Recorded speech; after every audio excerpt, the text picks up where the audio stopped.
Suspense. We're right here. Suspense. From the Philippines, you have got a lot of fans out there now. Would you say something for the fans there? Well, you should be very proud of your First Lady. She's a marvelous woman, a woman of great courage. She inspired us all. The evidence established without a doubt that she was utterly innocent, that it was a wrong charge, that it was politically motivated, and that was a shame. Ano bang nangyayari sa inyo? Hindi ko kinakampanya ang mga Marcoses ha, pero yung last will of testament kasi mag-isip kayo. Nasa Marcos Foundation at ang makapag-implement lang nito ay mga Marcoses. Hindi sino man kasi mamaya huhudasin na ng mga hudas na politicians. Panoorin na ang video na ito. But the most urgent reason I was looking forward to my coming to this hearing of the Philippine Senate is to seek your help, honorable senators, to help me implement the last will and testament of the late President Marcos, to enlist assets in the hands of trustees, to implement the Marcos Humanitarian Foundation so that we can help the country in our economic crisis and help the Filipino people in their agony and suffering.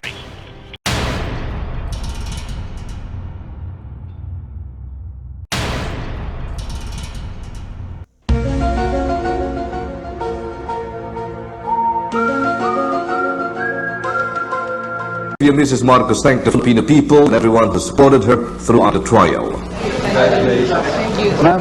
Ma'am, happy birthday. Thank you. Thank you.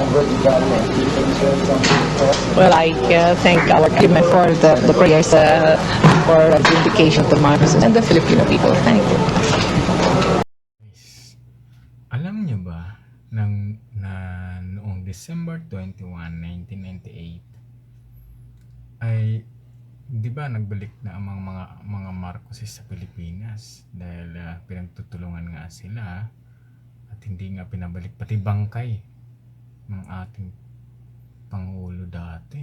Grabe sila hindi basta-basta yung mafia na kinalaban ng mga Marcos. By the way, noong December 21, 1998, pumunta kasi si Madam Imelda Marcos sa Senado para humingi ng tulong para i-implement na nga sana yung last will of testament. Alam nyo guys, yung last will of testament, yun yung huling habilin ni Marcos para nga sa mga mamamayang Filipino na ibahagi yung kayamanan na yon na meron tayo na nasa Marcos Foundation. Ang problema, hindi tinulungan ng Senado si Madam Imelda. Kaya tayo nagkandalecha-lecha ngayon.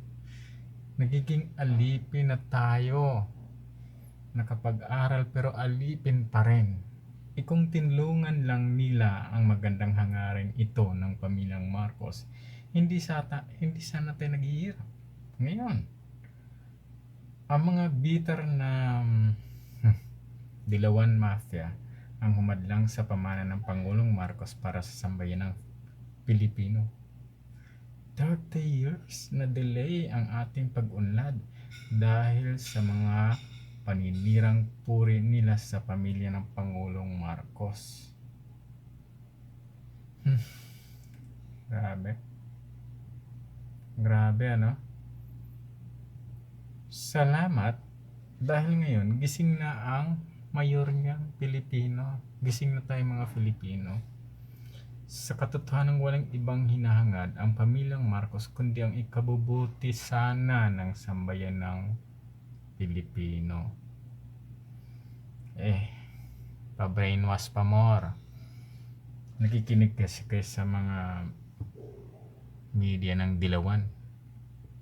Well, anyway, sa kabila ng mga paninirang puri at pang-aaliposta ng kanilang nararanasan, itong mga Marcoses, grabe talaga, worldwide yun, pang-aaliposta sa kanila. Wala tayong narinig na paninira mula sa kanila. No? Wala, lang. Firm pa rin si Madam. Social talaga Wala siyang kailangan pala kailangan pala pag ganyung klaseng mafia, ano mo, babangasin mo, mag-ala Duterte ka, tingnan mo. Hindi sila pumalag kay Duterte, di ba? Dapat pala ganun yung banat mo kapag mafia ang nakalaban mo. Para mapahiya sila. O nga kayo kay Duterte. Anyway, wala talaga kayo naririnig sa mga Marcoses, bagkus palaging kapakanan ng taong bayan pa rin ang kanilang iniisip. Maraming salamat po sa Marcos family. Hindi po ako maka-Marcos, pero may mga footage tayo na hindi pinapalabas sa mass media, sa mainstream media. May mga footage tayo, may mga footage akong nakuha. Grabe, no? Brainwash tayo na hindi natin alam. Although hindi ko pa alam kasi 1976 ako pinanganak. Yung mga magulang ko, kaya pala naghihirap tayo dahil sa bisit na maling brainwashing. Paniwala naman yung mga ninuno natin dati. Kaya yan. Ngayon ay panoorin niyo ang video na ito para matauhan na tayo. Support sa mga may mga politiko na may concern sa atin. Hindi yung porket puro papogi lang sa media, kasi binabayaran nila yan, tawag dyan political ads. Puro papogi lang sila para lang makahakot ng boto natin. Hindi tayo ang kawawa, kaya mag-isip tayo. Hindi ko kinakampanya ang mga Marcoses, pero yung last will of testament kasi mag-isip kayo. Nasa Marcos Foundation at ang makapag-implement lang nito ay mga Marcoses. Hindi sino man, kasi mamaya huhudasin na ng mga udas na politicians. Panoorin na ang video na ito.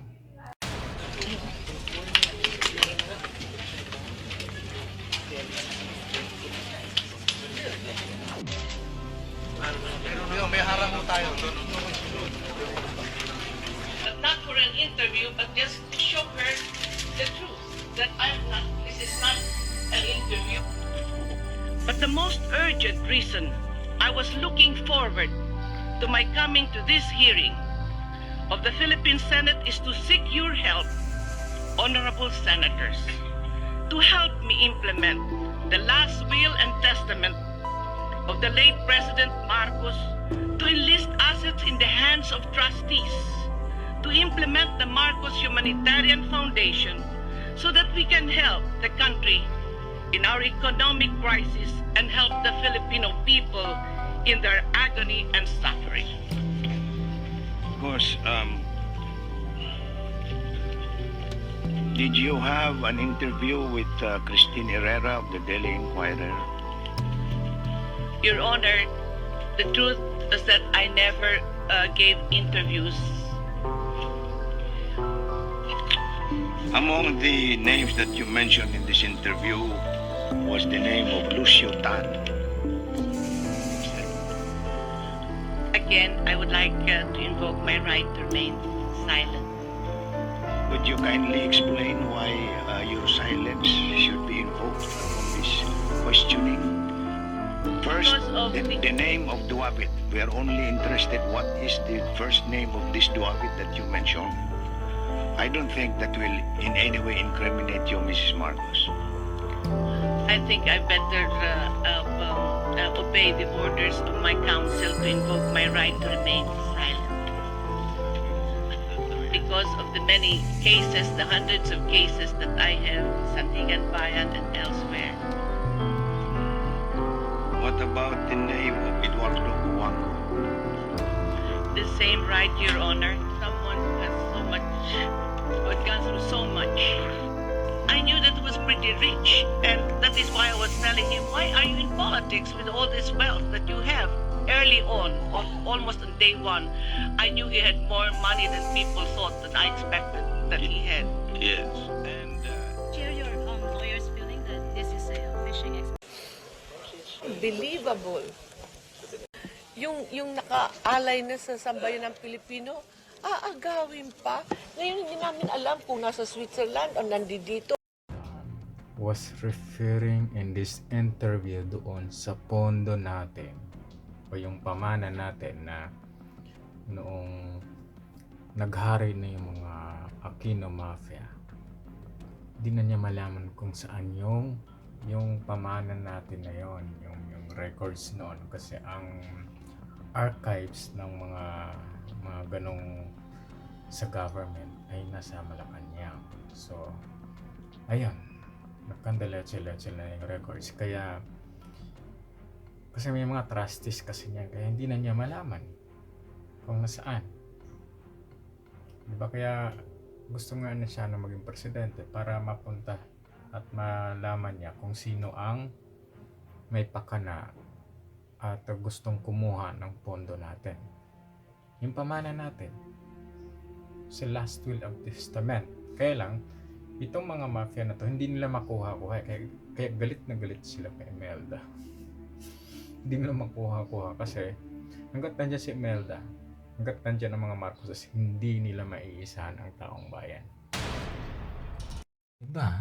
Nung taon ding yun, 1998, diba? Election.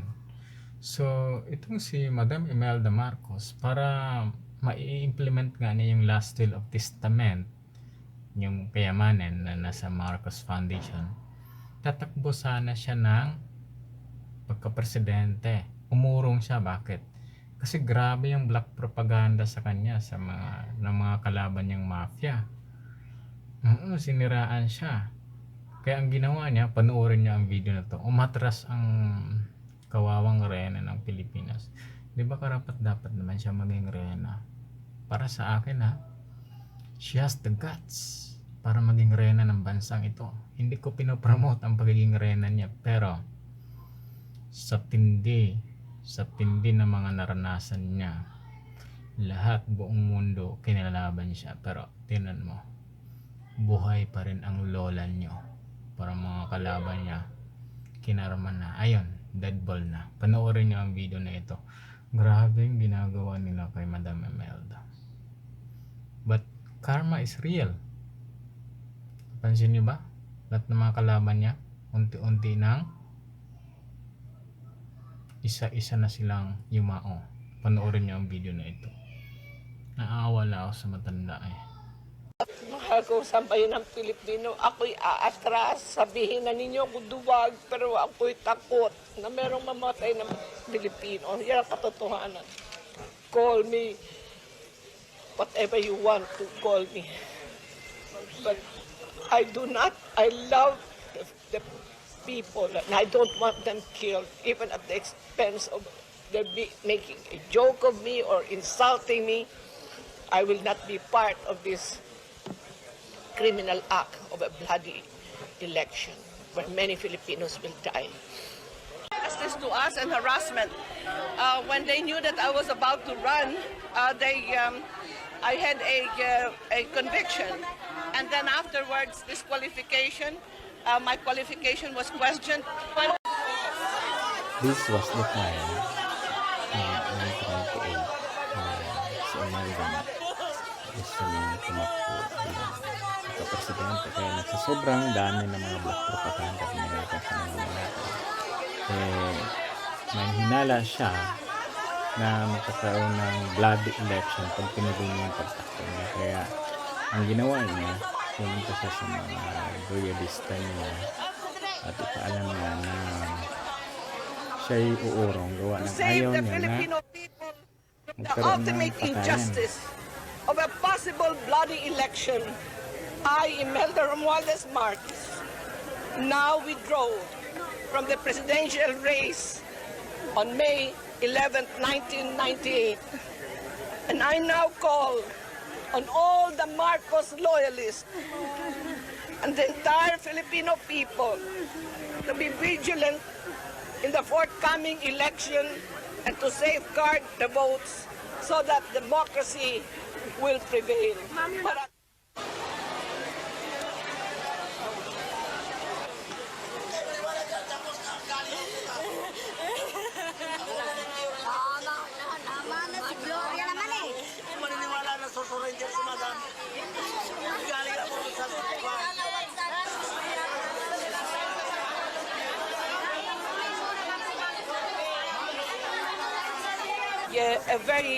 hopefully it's a peaceful protest because enough is enough.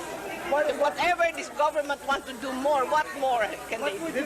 To save the Filipino people from the ultimate injustice of a possible bloody election, I, Imelda Marcos, now withdraw from the May 11, 1988 presidential race. And now I call on all Marcos loyalists and the entire Filipino people to be vigilant in the forthcoming elections and to safeguard the votes so that true democracy will prevail. Signed, Imelda Marcos, April 29th in the year of our Lord, 1998.